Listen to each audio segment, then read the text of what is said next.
Hola amigos, mi nombre es Oscar Díaz, presidente de Viceversa Consulting, para darles la bienvenida a otra edición del podcast de Cara y Sello. Opiniones bien informadas en tiempos de desinformación, con el análisis de la semana junto a José González, gerente asociado de GCG Advisors desde Nueva York, y Juan Carlos Ruiz, vicepresidente de Pacific Latam. Hoy tenemos 3 temas para ustedes, como siempre. Ahí les va el primero. Fuegos artificiales en la Fiscalía de la Nación. Todos hemos sido testigos en las últimas horas de lo que es la noticia más importante, según los medios de comunicación, y es el aparatoso despliegue de la Fiscalía de la Nación, que parece digna de capturar a Al Capone y a toda su mafia, ¿no? O a Cara Cortada, no sé, y detrás de los bienes vinculados al señor Joaquín Ramírez. ¿Quién es Joaquín Ramírez? Joaquín Ramírez es el actual alcalde de Cajamarca, pero ¿qué era antes Joaquín Ramírez? Pata, uña y mugre de Keiko Fujimori, gran apoyo de ella, hasta que hubo todo un escándalo. Recuerden que él, hace unos años, cuando hubo todos los reflectores se pusieron sobre él, dijo que lo que pasa es que no soportaban ver a un hombre que había sido cobrador de micros tener éxito. Bueno, a ese ex cobrador de micros ahora le ha caído la fiscalía de una forma bastante aparatosa. Entonces la idea, como siempre, es no quedarnos en la anécdota, sino tratar de reflexionar para los amigos que nos escuchan en el Perú y en el mundo, con Juan Carlos y con José, ¿qué hay detrás de todo esto? ¿Qué explica semejante cosa? Juan Carlos. Juego de Tronos, ¿no? Lo que hay detrás es una pugna por un lado, atacar, o hay un ataque, una amenaza de ataque hacia la presidenta Dina Boluarte, anunciada además en varios medios diciendo que esta semana iba a salir las pruebas reales de que se había recibido dinero durante la campaña y por lo tanto corría riesgos evidentes por el tema de votación, porque el tema iba a ser tan contundente que iba a provocar el pedido de vacancia tuviese sentido y por lo tanto pudiese correr riesgo de salir.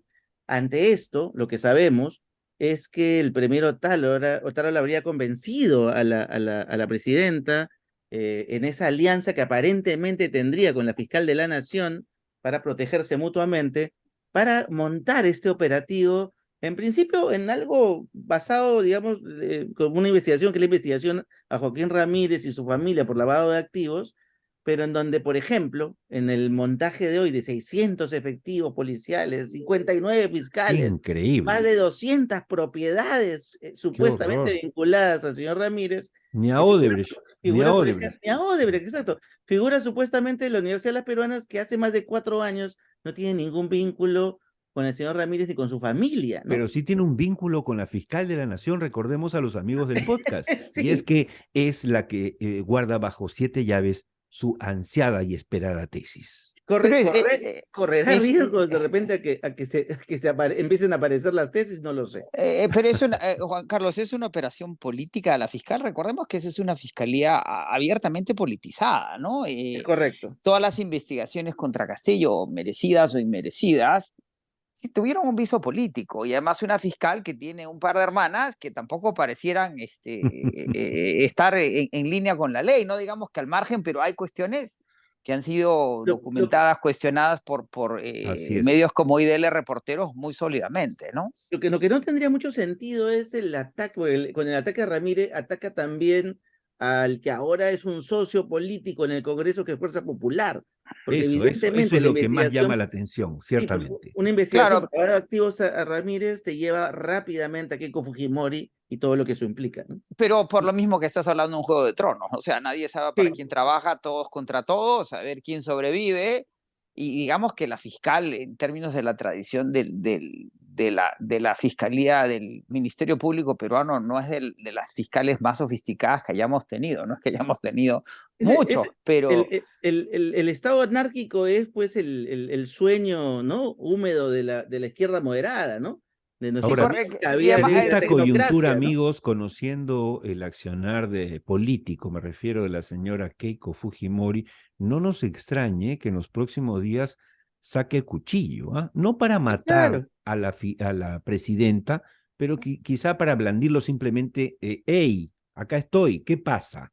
¿Por qué se meten conmigo? Porque ahora, efectivamente llama la atención.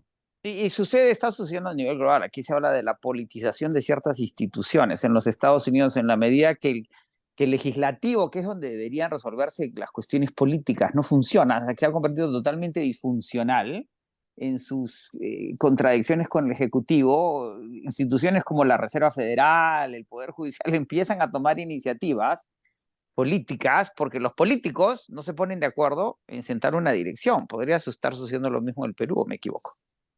Lo que va a ocurrir, y vamos a estar comentando probablemente en algunas semanas en el podcast, son la magalización de la política, más bien, ¿no? Vamos a Correcto. empezar a ver espectáculo y espectáculo de detalles sin sentido, en vez de discutir una agenda país política y de políticas públicas y de Efectivamente. sostenibilidad, que es lo que Y deberíamos estar en ese abordando. contexto, lamentablemente, la prensa se convierte en buena parte en comparsa, ¿no es cierto?, de esta situación, porque básicamente se queda en la anécdota. Primero la alfombra, después el menú del Parlamento, ahora efectivamente los casos de los parlamentarios, que ojo, no es que no hay que tocar, amigos del podcast, no, no, no, no, no, hay que tocar, pero Sí. no tanto, o sea, no es pues, un país no va a definir su futuro, ni menos el Perú, en base a que 4 protodelincuentes, ¿no?, que están ahora en el Congreso, le quiten su sueldo o parte de su sueldo a sus trabajadores. O sea, no define el Perú. Hay otras cosas de las cuales hablar y por eso nosotros acá, nada, modestamente cada semana queremos reflexionar sobre alguno de estos temas con ustedes y nos vamos al segundo tema. Neofascismo en Lima, neoconservadurismo. ¿Qué pasa? Porque nuestro queridísimo alcalde de Lima, Rafael López Aliaga, ha cumplido 100 años, ¿no? Hay quienes nos dicen, oye, ¿por qué no hizo nada? 100 Jugando días, con su 100 nombre, días, ¿no? 100 días. 100 días, perdón, ¿qué he dicho? 100 años. 100 Y años le quiero digo, que se quede hasta que Lima sea potencia mundial. 100 años es por lo dinosaurio que parece, ¿no? Entonces, la gente dice, ¿y por qué no hizo nada? ¿No? Jugando un poco con su apelativo conocido. Pero hablando en serio, lo más notorio de estos 100 días, no 100 años, Dios mío, es que, por un lado, quiere que los emolienteros se vistan, ¿no es cierto?, a la usanza del virrey, y dos, quiere desaparecer a los limpiavidrios, como quien desaparece la pobreza, como quien desaparece en decreto la infidelidad, ¿no es cierto?, o la ingratitud. Es y no decir, solo eso, sino y cosas inaplicables. Sí, dime. multando a los choferes. O sea, los choferes van a hacer que la ley se cumple cuando les acerquen a limpiar el vidrio, pero ¿qué van a hacer? ¿Se van a levantar? ¿Van a salir del carro? ¿Van a Solo les prohibir? digo una cosa, Juan Carlos, ayer, y les debe haber pasado, bueno, el caso de José, ¿no?, que está en Nueva York. José, ayer pasé en la noche cruzando de un distrito a otro y cruzo Surquillo. Y se me acercaron 2 venezolanos respetables para limpiar el vidrio.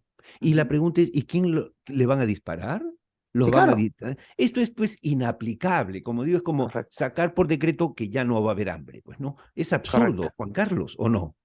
No solo eso, sino que, o sea, evidentemente el enigma digamos, de los limpiaparabrisas, como le llamo yo en una columna que publicaré el día de mañana en Expreso, no es una problemática, pues, que nos lleve, y esa es la actitud del alcalde de Lima, lamentablemente el alcalde de Surco también, que creen que diciendo, no quiero a estos limpiaparabrisas en mi distrito, váyanse para otro lado, negando la problemática, creen que se resuelve. Y eso es un gran error. Es decir, si yo realmente quiero resolver el problema de los limpiaparabrisas, para empezar me doy cuenta que no son solo los limpiaparabrisas, es el comercio ilegal ambulatorio. Mm. El comercio ilegal ambulatorio más la migración venezolana o extranjera no documentada en el país es una problemática bastante más grande que no se resuelve con un par de multas Y al que limpia y al además, que Juan no. Carlos y José, les recuerdo que hace unos meses eh, un par de señores que manejaban autos a plena luz del día empezaron a discutir y al final se encontraron en una esquina, se bajó uno de ellos y le estampó una puñalada al corazón Mm. al otro. Es correcto. Entonces, en la visión del señor López Aliaga y de nuestro querido amigo Carlos Bruce, entonces habría que desaparecer a los choferes de autos, ¿no es cierto? Sí, sí, Porque exacto. se convierten en un peligro para todos nosotros, es decir, ya nadie manejaría autos. O sea, por favor, señores políticos, cuando se quiere implementar cosas, por lo menos lo único que uno espera es que sea algo realista, aplicable, ¿no es cierto? Que además no es, ojo, no es complicado llamar a especialistas en comunicaciones para que les digan que la foto sola, sin la resolución del problema, no sirve. La Mm. foto te sirve para un día, para el periódico y para el noticiero, pero si no es sostenible en el tiempo, simplemente se convierte en algo que te va a jugar en contra al final, ¿no? Ahora, y volviendo, José, al tema de análisis serio con el asunto de los 100 días del señor López Aliaga, bueno, ya hay varios medios que están, vamos, recordando las tremendas ofertas electorales del señor alcalde. Y por supuesto, para ser serios, no es que los alcaldes a los 100 días cumplieron todas sus promesas, no nos seamos injustos, pero la verdad es que eran tan alucinantes que es difícil pensar que sea en 100 días o 1000 días o en años, como yo he pretendido que sea los 100 años del señor alcalde, que vaya a cumplir promesas incumplibles, así de sencillo. Ahora, vamos a ver efectivamente cómo va el siguiente año, porque si este año, más allá de los 100 días, el señor López Aliaga no cumple parte, por lo menos importante, significativa de esas promesas, su capital político puede desaparecer, ¿o no, José? Sí, lo habíamos mencionado, ¿no? Es decir, la capacidad de gestión administrativa en el aparato público y política de una urbe tan compleja como Lima, y lo habíamos mencionado, iba a poner en evidencia las limitaciones que tiene López Aliaga, y en lugar de ser un trampolín a la presidencia o a la fama, más bien le va a funcionar al revés, ¿sí? O sea, va a acabar su breve carrera política en una alcaldía que además, como lo habíamos mencionado en un podcast anterior, ha sido muy traicionera para todos los que han sido alcaldes. Es decir, la alcaldía de Lima parece ser la hoguera de todas las vanidades, ¿no? Citando el Así libro de es, Tom Wall, donde se queman todos. El que quiere ser así es. alcalde por una falta de entendimiento de lo que significa manejar una ciudad. Y los improperios y intervenciones del alcalde a la fecha han sido todos muy desafortunados.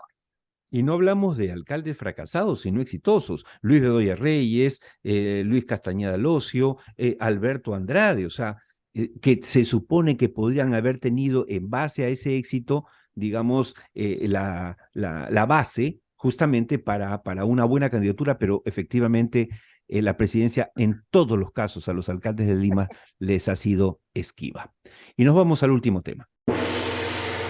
Tensiones internacionales post-COVID. Parece que hay, amigos, una especie de long COVID político en el mundo, ¿no? El COVID obviamente trastocó la realidad, ahora estamos todos como que hubiese sido casi una pesadilla, pero es una pesadilla real que ha cobrado vidas de amigos, de hermanos, de madres, de padres, parientes cercanos y estamos superándolo. Pero en el ámbito internacional, a nivel político, están pasando cosas preocupantes. En el caso de China, que sigue haciendo maniobras frente a Taiwán, ya sabemos que sigue con el deseo y la intención manifiesta de tomar Taiwán. Está el tema del conflicto en Israel, del cual no se habla en realidad poco o nada en el Perú, pero sería bueno que José nos ponga al día. En efecto, como dices, Oscar, es como un síndrome postraumático. Quedaba claro que la pandemia se iba a prolongar después de que pasara la etapa epidemiológica en sí, por los daños que ha generado, a la que se sumó la guerra en Ucrania, que ha causado sus propias tensiones. Y eso tiende a coincidir con un ciclo político que de alguna manera está llegando a su fin. El conflicto israelí, que es un conflicto que nace desde el Estado, además al que se suma un nuevo conflicto en las fuerzas internas palestinas y los sectores radicales con el gobierno de Netanyahu, que en su tercer gobierno se alía con los sectores más conservadores, plantea una reforma judicial que tiende a favorecerlo. Hay que recordar que Netanyahu tiene un largo proceso por corrupción, al que ha sabido esquivar y evitar, y en esta alianza con los sectores conservadores hay una discusión al interior de la propia nación israelí, de si el gobierno de Netanyahu es un gobierno democrático o no. E incluso las fuerzas de defensa israelíes, que son la columna vertebral del Estado de Israel, dicen que las fuerzas fueron creadas para defender a la democracia, y que si Netanyahu se convierte en dictador no tendrían por qué defenderla. Y hay que recordar, por otro lado, que Netanyahu es el Trump antes de Trump. O sea, las arbitrariedades y el autoritarismo en el marco de lo que es la democracia israelí ya son cada vez más obvias.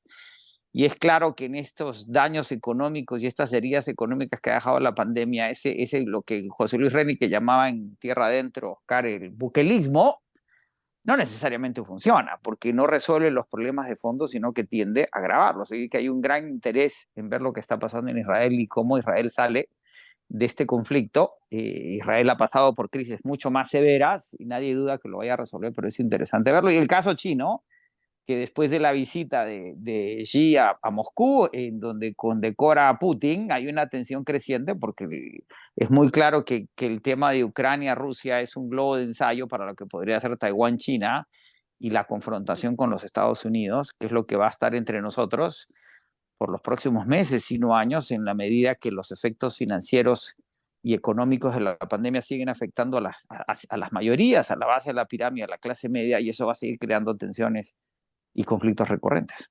Y el tiempo nos ganó para tocar el tema de lo que puede ser la película más taquillera del año en el Perú, superando a John Wick 4 o Avatar, y es Toledo Return.